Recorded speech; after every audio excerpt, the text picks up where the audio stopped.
Have you ever caught yourself preparing for something for so long that the preparation itself became your entire life?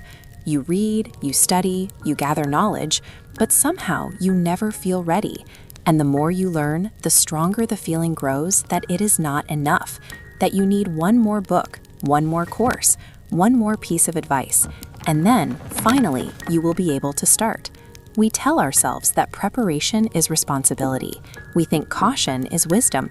But what if what you call preparation has long become the most beautiful way to stand perfectly still? In a small town at the foot of the mountains lived a young man named Adam. He worked as a scribe.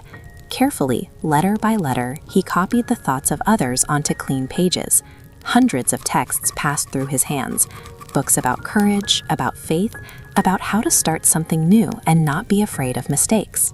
He knew the words of great sages by heart, but Adam himself had never taken a single brave step in his own life. He dreamed of opening his own reading workshop. He imagined it down to the smallest detail: warm light, the smell of paper, quiet conversations by the shelves. Yet, every time he thought about starting, a wave of doubt rose inside him. He felt he needed to learn one more thought, and then he would be ready. Adam had an old lantern. It sat on the windowsill of his room since he was a child. It was in perfect condition, clean, filled with fresh oil, and completely ready to burn. Every evening, he wiped the glass, checked the wick, and told himself he would light it tomorrow. Today was not the right time. The wick could be trimmed more evenly. Tomorrow would be the better moment. And tomorrow, the same cycle repeated. The lantern sat on the window, beautiful, ready, and completely dark. His desire to keep it flawless ensured that it remained entirely useless. Months turned into years. The stacks of copied books grew until they reached the ceiling. Adam's room became a claustrophobic maze of unlived wisdom, while his workshop remained a dream trapped inside his head. One late evening, there was a knock on Adam's door. On the threshold stood an elderly wanderer, thin, short, seeking water and shelter for the night. Adam let him in. As they sat at the table, Adam noticed the man's hands. The fingers were covered with old burns, the skin rough and dark, like a man who had worked with fire his whole life. The wanderer silently looked around the room. He ignored the towering mountains of gathered knowledge. His gaze settled entirely on the pristine, unlit lantern on the windowsill. He quietly asked why it was not burning.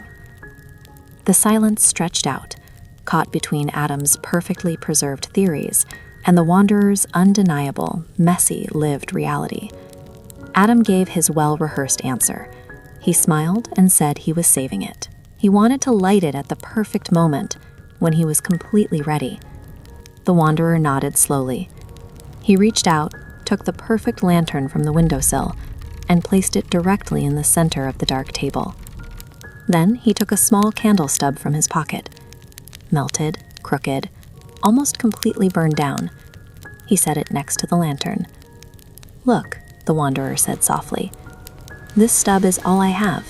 It is ugly, small, and almost finished, but it gives light right now. My candle stub lit my way across 3 mountain passes. Your flawless lantern has not lit even your own room." A tool, like a life, holds no value in its preservation. It shines only for the one who dares to bring the flame. The wanderer soon left, walking into the night with his small, crooked light. Adam sat alone for a long time in the dark. Something broke inside him, quietly, without drama, like a thread that had been stretched to its limit for far too long. He stood up.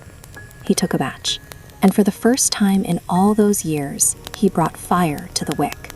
The lantern burst into soft, warm light. The shadows retreated. Adam didn't wait for morning. That very night, he sat down and drafted the first plan for his workshop. It was crooked, imperfect, full of crossed-out lines and smudges, but it was real. 3 months later, the workshop opened. It was smaller and simpler than he had imagined all those years, but people actually came through its door.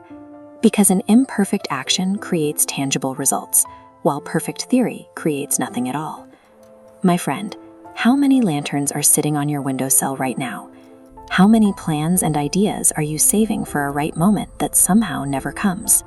We convince ourselves that waiting for perfect conditions is wise, but your preparation is fear that has learned to look like responsibility. The right moment only comes to those who begin. Here is your action for this evening. Take one thing you have been preparing for, just one, and take the smallest, ugliest, most unready first step toward it. Today, not tomorrow. Light your lantern exactly as it is. Write these words in the comments below. I am lighting. Let that physically cement your decision to strike the match. See you in the next story.